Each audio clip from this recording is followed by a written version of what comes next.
Je vous le disais tantôt, un atelier de haut niveau s'est ouvert ce matin ici à Bamako. Il porte sur les leçons tirées de la mise en œuvre des accords de paix passés. La rencontre mobilise tous les acteurs impliqués dans la résolution de la crise malienne. Cette réunion présidée par le Premier ministre devra permettre d'ouvrir les débats sur les modalités d'un véritable dialogue inclusif entre tous les fils du pays. Ibrahima Traoré. Cette réunion de haut niveau mobilise le gouvernement, les forces vives de la nation, des représentants des groupes armés et les amis du Mali. Ils entendent discuter en toute franchise et en toute responsabilité de l'avenir du pays. Les débats portent essentiellement sur les leçons apprises de la mise en œuvre des accords de paix signés dans le passé. Les acteurs impliqués dans le processus de sortie de crise au Mali posent ainsi les jalons d'un véritable dialogue inclusif à Bamako entre tous les fils du pays.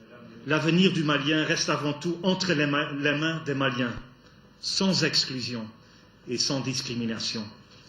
Je constate par cette participation qu'il y a une volonté manifeste de la part de tous les acteurs maliens de trouver une solution durable à la crise récurrente au Mali, volonté réitérée lors de la visite du Conseil de sécurité il y a 2 semaines de cela.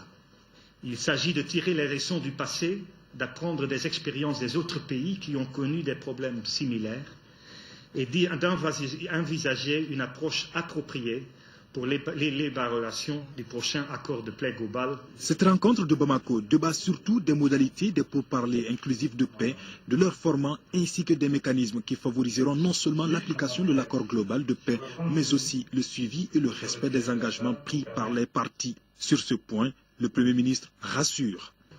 Je veux vous dire que le gouvernement est très attentif à tout ce que nos frères et sœurs du Nord ressentent. Nous sommes conscients des graves déficits de développement humain, économique et social.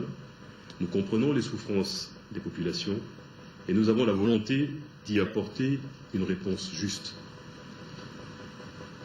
Mesdames et messieurs, demain, nous mettrons en œuvre une régionalisation robuste qui renforcera les acquis de la décentralisation en dotant les collectivités décentralisées de larges compétences dans la gestion des affaires locales et des ressources appropriées pour mettre en œuvre ces compétences.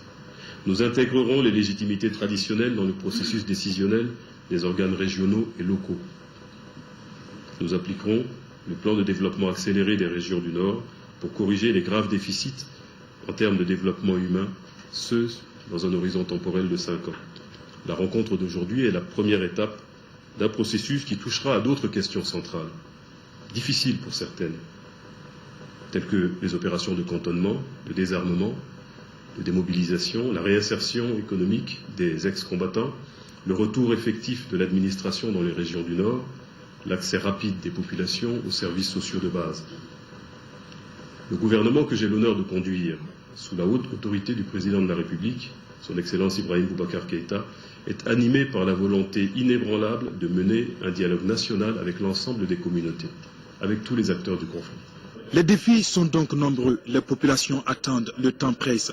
Tous sont convaincus qu'il est important d'engager enfin les vraies discussions. Au cours de cette rencontre, 3 panels sont animés, notamment sur les causes profondes d'une crise à répétition, les avancées et les limites des accords passés et les expériences régionales.